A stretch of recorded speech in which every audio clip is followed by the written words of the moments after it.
مفتی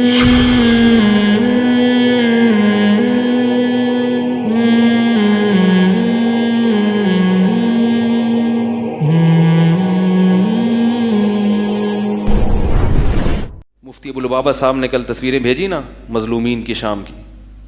میں ترکی میں گیا ہوں, یتیم خانہ جو ترکی نے کھولا ہوا ہے, اس یتیم خانے میں ہزاروں بچے ہیں. میں نے اپنی آنکھوں سے دیکھے. میں ان کی وہ لائیو کوریج کر رہا تھا مگر نیٹ نہیں چل رہا تھا. پھر میں نے جب اس کی ویڈیو ریکارڈ کی, میں نے کہا ریکارڈ کر کے نیٹ پہ اپلوڈ کیا. یہ تو سب سے بہترین ترکی کے دورے میں سب سے بہترین منظر تو یہی تھا, لیکن وہ ریکارڈنگ بھی نہیں ہوئی. پتہ نہیں کیا وہ ڈیلیٹ ہو گیا, وائرس آ گیا, کیا ہوا. تو وہ میں نے دیکھا ہزاروں بچے ہیں, مسلمان بچے, جن کا نہ باپ نہ ماں نہ بھائی نہ بہن نہ چچا نہ ماموں, بالکل لاوارث. اپنے بچوں کے کو دیکھ کے آدمی کو پتہ چلتا ہے کہ یار ماں باپ کتنی بڑی نعمت ہیں, رشتہ دار کتنی بڑی, کیسی محبت ملتی ہے بچوں کو باپ سے ماں سے, کیسے بادشاہوں کی طرح جیتے ہیں. ماں تھپڑ مارتی بھی ہے تو چپ بھی کون کراتا ہے؟ ماں ہی کراتی ہے. چپ بھی ماں ہی کرائے گی کہ زیادہ مار دیا میں نے. کتنی عزت کے ساتھ پروان چڑھتے ہیں. جس بیچارے بچوں کا نہ باپ ہو نہ ماں ہو, ادارے تھوڑی ان کو وہ محبت دیتے ہیں. اللہ طیب اردگان کی عمر میں برکت دے. ایسا وی آئی پی یتیم, وہ بیچارہ جو کر سکتا تھا اس نے کیا. لیکن دنیا کہاں ہے؟ چونکہ یہ مسلمانوں کے بچے ہیں بھائی. ظلم کس پہ ہو رہا ہے؟ مسلمانوں پہ. دنیا کیا ہے؟ خاموش, چپ بیٹھے ہوئے ہیں. چند یورپ کے کنٹریز نے پناہ دی ہے, مانتا ہوں میں, بہت محدود پیمانے پر. تو بلکہ ترکی کی دنیا مخالفت کر رہی ہے, کیوں اتنے لوگوں کو پناہ دے دی تم نے. ہزاروں بچے دیکھے. لیکن اللہ طیب اردگان کو کی زندگی میں برکت دے, ایسا یتیم خانہ بنایا ہے کہ آپ اپنا بحریہ ٹاؤن کو بھول جائیں گے. وہ سہولتیں دی ہیں اس نے کہ بھئی یہ میرے بچے ہیں, تو اتنی سہولتیں دی. تو میں تو سمجھتا ہوں اس کی بخشش کے لیے شاید یہ کام ہی کافی ہو جائے. ان کی تعلیم کا انتظام, علاج معالجے کا, ایسا وی آئی پی ٹریٹمنٹ ہوتی ہے. اور ان میں بہت سارے بچے وہ ہیں جو بم دھماکوں کی گرج سن کے اپنے ماں باپ کی لاشیں دیکھ کے ذہنی توازن کھو چکے ہیں. ان کا نفسیاتی علاج بھی ہوتا ہے. میں نے کہا یار سینکڑوں بچے ایسے ہیں جو دھماکے ہوئے. دیکھو بچہ اپنے باپ کی لاش اپنی ماں کی لاش دیکھے گا اور پھر کوئی پوچھنے والا نہیں ہے, کوئی ان کے سر پہ ہاتھ رکھنے والا نہیں ہے. وہ تو اٹھا کے لا رہے ہیں گاڑی میں بھر کے. ترکی کی گورنمنٹ جو کام کر رہی ہے, دنیا کوئی میڈیا کوریج بھی نہیں کر رہا کہ یار یہ کس کے بچے ہیں, یہ کیوں فٹ پاتھوں پہ پڑے ہوئے, ان کے ماں باپ کی لاشیں کیوں ہیں, کوئی دکھانے والا بھی نہیں ہے. تو وہ اٹھا کے لائے ان کو. تو بہت سے بچے دماغی توازن اس خوف اور وحشت کی وجہ سے دماغی توازن کھو چکے ہیں اپنا. وہ تصور کرو, اللہ نہ کرے کوئی بچہ تو ویسے ہی لاش دیکھ کے دماغی توازن کھو دیتا ہے. اپنے باپ یا ماں کو دیکھے گا چیتھڑے اڑے ہوئے, اور اپنے بھائی کو دیکھے گا اور کئی دنوں تک ایسے ہی پڑا رہے گا بھوکا, اس کی کیا حالت ہوگی. تو میں نے کہا ان کا علاج کیسے کرتے؟ کہتے ہیں ان کو ہنسایا جاتا ہے, ان کو خوشیاں, یعنی ڈاکٹر بٹھائے ہوئے ہیں جو ڈاکٹر کیا کرتے ہیں, ان کو ذہنی طور پر کوشش کرتے ہیں کہ ان سے ہنسیں کھیلیں تاکہ یہ وہ اس غم کو بھول جائیں. تو کیا بات کر رہا تھا, کہاں سے کہاں بات چلی گئی.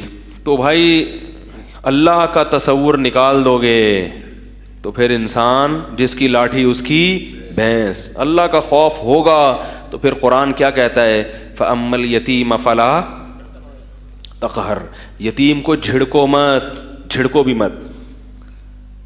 الم یجد کا یتیمن فآوا, نبی صلی اللہ علیہ وسلم فرمایا انا وکافل الیتیم,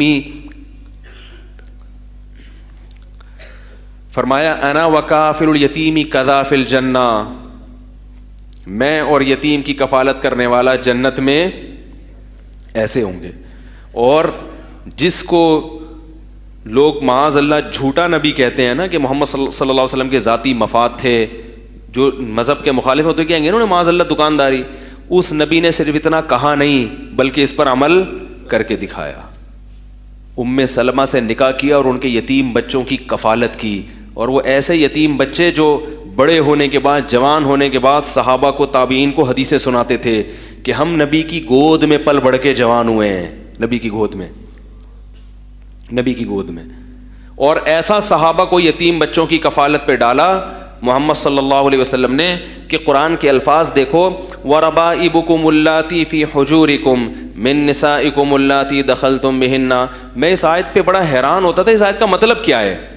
قرآن کہہ رہے تم پر تمہاری مائیں حرام، تم اپنی ماں سے نکاح نہیں کر سکتے، تم اپنی بیٹی سے نکاح نہیں کر سکتے، تم اپنی بہن سے نکاح نہیں کر سکتے، تم فلاں سے نکاح نہیں کر سکتے، ساس سے نہیں کر سکتے.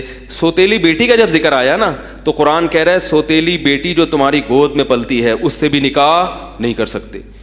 تو میں نے کہا گود میں نہ بھی پلے تو بھی نکاح نہیں کر سکتے؟ ظاہر سی بات ہے. کیا خیال ہے بھائی؟ سوتیلی بیٹی جو گود میں نہ پلے، تمام فقہا کا اجماع ہے کہ بھائی گود میں پلے نہ پلے آپ اس سے نکاح نہیں کر سکتے. تو یہ گود میں پلنے کا ذکر قرآن نے کیوں کیا؟ تو فقہا نے بتایا کہ یہ قید اتفاقی ہے، یعنی چونکہ اس زمانے میں صحابہ جب کسی عورت سے نکاح کرتے تو اس کی یتیم بچی کو اپنی کسٹڈی میں لے کے پالتے تھے، تو اس لیے اللہ نے اس صفت کو ہائی لائٹ کیا کہ عام طور پر ہوتا ایسا ہی ہے کہ سوتیلی بچی تمہاری گود میں پلتی ہے تو جو کہ پل رہی ہے تو اس سے نکاح نہیں کرنا، حالانکہ وہ نہ بھی پلے تو بھی نکاح نہیں. تو پھر مجھے خیال ہوا ہے کہ وہ تو اپنی بیٹیاں بھی تو پلتی ہیں گود میں. بھائی قرآن یہ بھی تو کہہ سکتا ہے کہ آپ بھی تو اپنی ماں کی گود میں پلتے ہو نا، تو قرآن یہ کہہ سکتا تھا کہ تم جن ماؤں کی گود میں پلے ہو ان سے نکاح مت کرو، جن اپنی بیٹیوں کو گود میں پالتے ہو ان سے نکاح مت کرو. تو سوتیلی بیٹی کا ذکر کیوں؟ اصل میں قرآن صحابہ کی اس صفت کو ہائی لائٹ کر رہا ہے، کیونکہ یہ تو ساری دنیا جانتی ہے کہ سب اپنی اوریجنل ماؤں کی گود میں پلتے ہیں، اوریجنل بیٹیوں کو سب اپنی گود میں پالتے ہیں.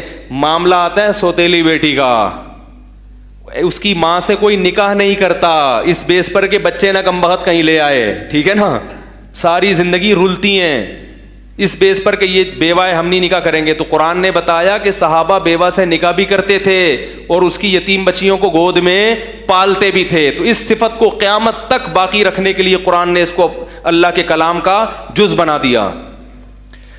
بہت مشکل ہے بھائی، بہت مشکل ہے، نہیں آ رہی سمجھ میں؟ قرآن کا تو ایک لفظ بھی لغو نہیں ہو سکتا نا. تو یہ بتانے کے لیے کہ بھائی ایسا ہوتا تھا تاکہ ہمارا ضمیر ہمیں کیا کرے؟ ملامت کرے. تو یہ کس کی تربیت تھی؟ محمد صلی اللہ علیہ وسلم کی. ایسے یتیم کے فضائل بیان کیے کہ صحابہ بیوہ عورت سے نکاح بھی کر رہے ہیں اور اس کی یتیم بچی کو پال بھی رہے ہیں. تو یہ تاکہ صحابہ کی یہ عادت لوگوں کے سامنے رہے. باقی عادت سامنے رہنے کی ضرورت نہیں، وہ تو سب میں ہی ایسا ہوتا ہے. یہ والی عادت لوگوں کے سامنے رہے، اس لیے اسلام نے اس صفت کو کیا کر دیا؟ ہائی لائٹ، تاکہ جو بھی قرآن میں قیامت تک مسلمان پڑھتا رہے گا تو اسے پتہ چلے گا کہ یہ محمد صلی اللہ علیہ وسلم کی ٹریننگ تھی کہ صحابہ کسی عورت سے نکاح، بیوہ عورت سے نکاح کر کے اس کی یتیم بچیوں کو گود میں پالتے. اور ربائب کا لفظ کیا ہے؟ جو آپ کی تربیت میں پلے، فی حجورکم، جو گود میں ہو. دونوں یعنی کسٹڈی میں بھی لیا. بھائی دو چیزیں ہوتی ہیں کہ رہے گی وہیں، خرچہ میں دے دیا کروں گا، یہ تو تربیت ہے، یا میں مدرسے میں داخل کر دوں گا اسکول میں، یہ کیا کہلائے گی؟ تربیت. لیکن قرآن کہہ رہا ہے ایسی تربیت نہیں. حجور، ہجر گود کو کہتے ہیں، اپنے گھر میں لا کے اپنے گھر میں رکھ کے ٹریننگ اور تربیت. بہت مشکل ہے بھائی. یہاں آ کے آپ کا میرا اختلاف، میرا کیا، میں کون ہوتا ہوں؟ یہاں آ کے ہمارا اسلام سے اختلاف کیا ہو جاتا ہے؟ شروع. کہتے ہیں بس نماز روزی کر، ٹھیک ہے، یہ کس قسم کی باتیں اسلام کر رہا ہے یار. آج تو شرط ہوتی ہے کہ مائیں پابندیاں لگا دیتی ہیں. ابھی ہم نے نکاح پڑھا ہے نا پچھلے ہفتے، وہ بیوہ خاتون سے نکاح کیا، یہ پتہ نہیں طلاق یافتہ تھی، کتنا بڑا پلا پلا ہے بچہ بھائی ان خاتون کا کتنا بڑا بچہ. تو کر رہے ہیں لوگ، شکر ہے اللہ کا فضل ہے. تو یہ گائیڈنس ہمیں کون کرتا ہے؟ اسلام کے علاوہ کسی کے پاس یہ گائیڈنس نہیں ہے.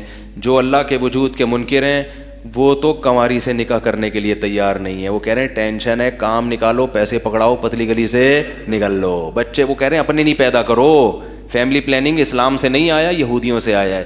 وہ کہہ رہے ہیں اپنے پیدا مت کرو، تمہاری جائیدادیں کھا جائے گا، انوائرمنٹ خراب کر دے گا. لاہور پہلے کتنے درخت تھے، اب ڈبل ہو گیا تو درخت کٹ گئے ہیں ٹھیک ہے نا. وہ تو کہہ رہے ہیں انوائرمنٹ خراب کرے گا، میرے پیسے کھائے گا. ایکچولی تعلیم، ایجوکیشن، ان ناموں پہ اپنی نسل نہیں پیدا کرنے دے رہے. بیوہ عورتوں کے یتیم بچوں کو پالنے کا کون آپ کو ترغیب دے گا؟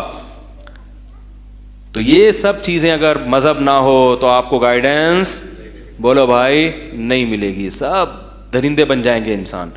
اللہ تعالی ہمیں سمجھنے کی، عمل کرنے کی توفیق عطا فرمائے۔ تو نبی نے جو بتایا نا یتیموں کی کفالت کر کے دکھائی، اور بھی بڑے واقعات ہیں، رسول اللہ صلی اللہ علیہ وسلم یتیموں کی کیسے کفالت کیا کرتے تھے۔